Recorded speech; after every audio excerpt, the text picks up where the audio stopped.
Welcome back, everyone. I hope you're doing well. Today we'll be reacting to Knowledgia's The History of Turkey in 10 minutes. So, not a long video. The Ottoman Empire, of course, and so many others ruled this land, the connection point between the Middle East and Europe. Very strategic area. I believe Constantinople is right there on that bridge as well. Of course, you got Greece there. You have just so much history in this area. So let's just jump right in, shall we? Let's go. The history of Turkey. From this title, we can understand as the period between the formation of the Republic in the 29th of October 1923 and the present days, or the period of Ottoman and Turkic beyliks. But we are going to refer to the entire period of known history of this land. Oh. Okay. So we're basically doing all the history. I'm gonna go back. Practically, the history of the region now forming the territory of not only the Republic of Turkey, but also Anatolia. The earliest representations of culture in Anatolia were some Stone Age artifacts. Due to its strategic location at the intersection of Asia and Europe, Anatolia has been an important place of several civilizations since prehistoric times. At the start of the Bronze Age, metallurgy spread to Anatolia from Transcaucasian cultures in the late 4th millennium BCE, and it slowly entered in the sphere of influence of the Akkadian Empire. Many civilizations existed here. Speaking about one, the Hittite civilization was a member of an ancient Indo-European people who appeared in Anatolia at the beginning of the 2nd millennium BCE. By 1340 BCE, they had become one of the dominant powers in the Middle East. The remnants of Bronze Age civilizations such as the Haitian, Akkadian, Assyrian, and Hittite peoples provide us with many examples of the daily lives of its citizens and their trade. After the fall of the Hittites, the new state of Phrygia and Lydia stood strong on the western coast as Greek civilization began to flourish. They and all the rest of Anatolia were relatively soon incorporated into the Persian Empire. More from the east, a new power emerged. Persia grew in power more and more and influenced the lands of the west, expanding in Anatolia. Their system of local government in Anatolia allowed many cities and ports to grow and to become wealthy because of the influx of trade and road networks between the east and west.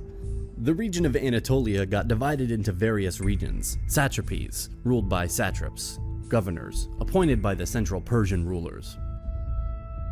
In the earliest 5th century BC, some of the Ionian cities under Persian rule revolted, which culminated into the Ionian Revolt. This revolt, after being easily suppressed by the Persians, led to the popular Greco-Persian Wars, one of the most known and crucial wars Sparta. from the ancient history.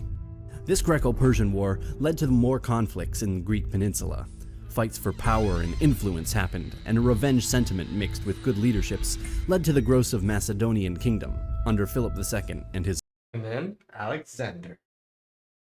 So we're just covering it all. I didn't know we were going to cover everything. son, Alexander the Great, who gained control of the whole region and conquered Persia in successive battles.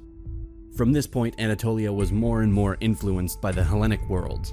After Alexander's Short-lived, death, though. his conquests were split amongst several of his trusted generals. The Seleucid Empire, the largest of Alexander's territories, and which included Anatolia, became involved in wars with Rome more years later. The rise of Rome was felt across the Mediterranean basin. The control of Anatolia was strengthened by Rome, allowing local control to govern effectively and provide military protection, expanding deep into Anatolian territory. Wow. The territory here developed in Roman times. Due to the rise of instability in the empire and the permanent raids from foreign invaders in the 4th century AD, the Emperor Constantine the Great established a new administrative center at the city of Byzantium, called Constantinople after his name. And by the end of the 4th century, the Roman Empire split into two parts, the western part with Rome as its capital, and the eastern part with Constantinople as its capital, an empire referred to by historians as the Byzantine Empire. Right. The process of Hellenization that began with Alexander's conquest accelerated under Roman rule, and the ancient Greek language and culture was predominant in the region. Turkic peoples and related groups migrated west from Turkestan and what is now Mongolia towards Eastern Europe, Iranian Plateau, and Anatolia. The Seljuk Turkmens created a medieval empire that controlled a vast area, stretching from the Hindu Kush to eastern Anatolia, and from Central Asia to the Persian Gulf.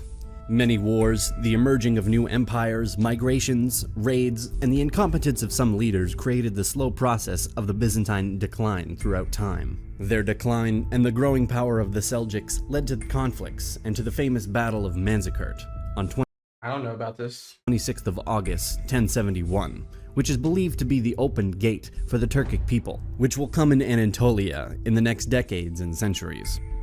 This important battle was fought between the Byzantine Empire and the Seljuk Empire near Manzikert. The defeat of the Byzantine Empire and the capture of their emperor Romanos Diogenes IV is an important chapter in the history of Anatolia, and Their emperor was just chilling right there? in the history of what will be known as the Ottoman Empire and the Republic of Turkey. The Sultanate of Rum seceded from Rum. the Great Seljuk Empire, and they ruled central Anatolia.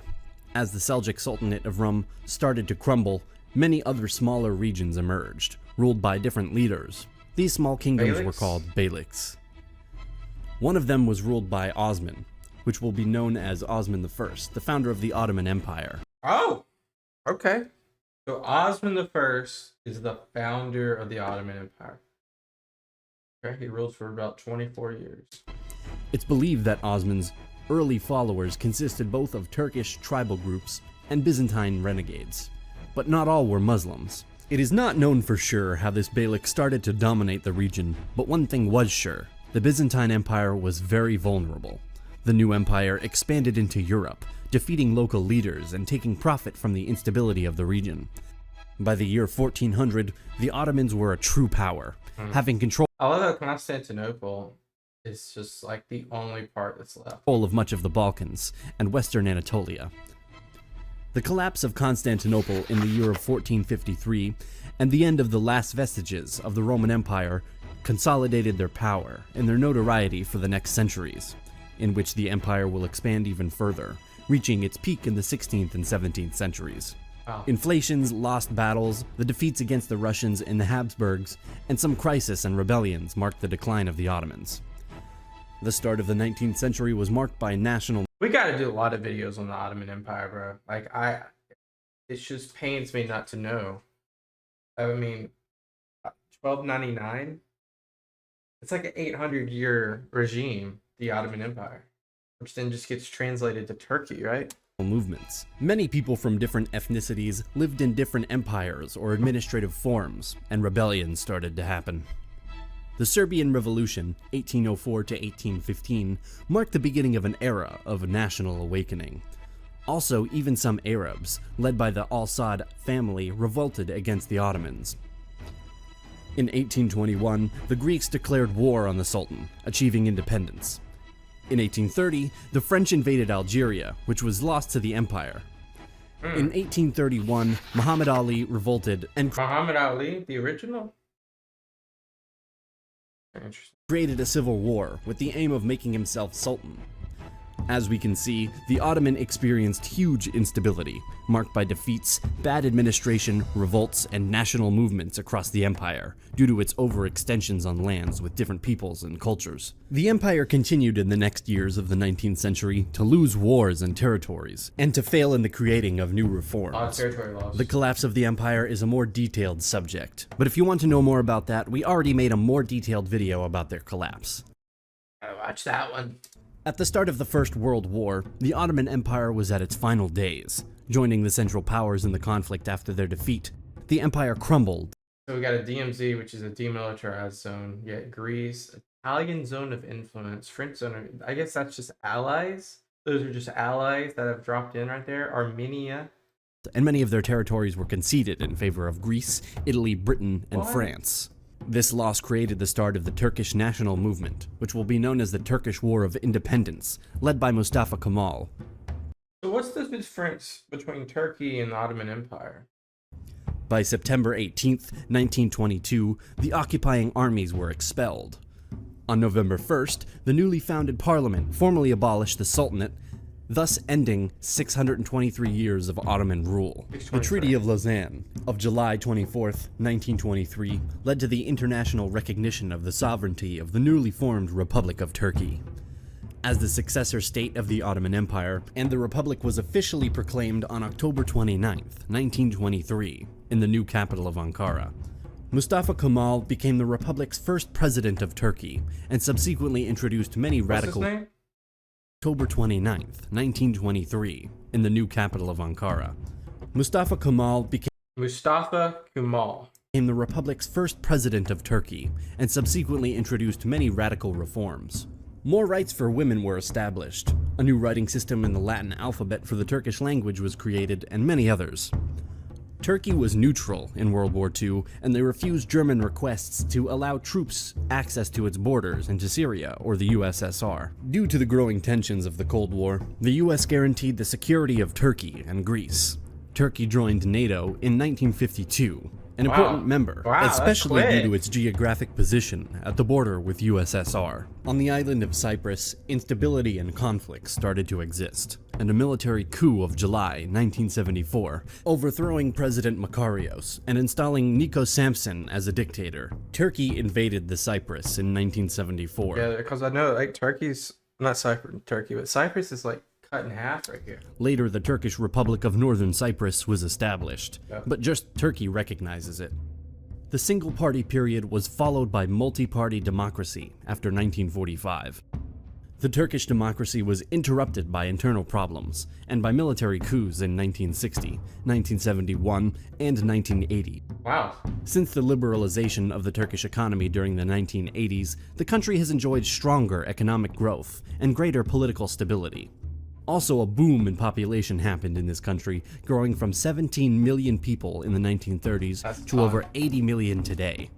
We know that there's more to discuss about this topic, and we will cover more details in future episodes about... Wow. Guys, what do you guys think about Turkey? Interesting place. I want to learn a lot more about it, but the interesting part about this video is just kind of realizing how quickly the Ottoman Empire took over 620 years of influence, which led to a modern day Turkey. Definitely need to learn a little bit more about them though. This was an interesting like cliff note type history, and that's what Knowledgia is really known for. It's more about cliff notes. It's like oversimplified, but it's not. It's like on the same level as oversimplified, I would say. Yeah, guys, thank you guys so much for joining me. Leave a recommendation if you guys have one, especially if it's around the Ottoman Empire or Turkey. I'd love to kind of dive deeper in those topics. But yeah, I'll see you guys next time. Peace out.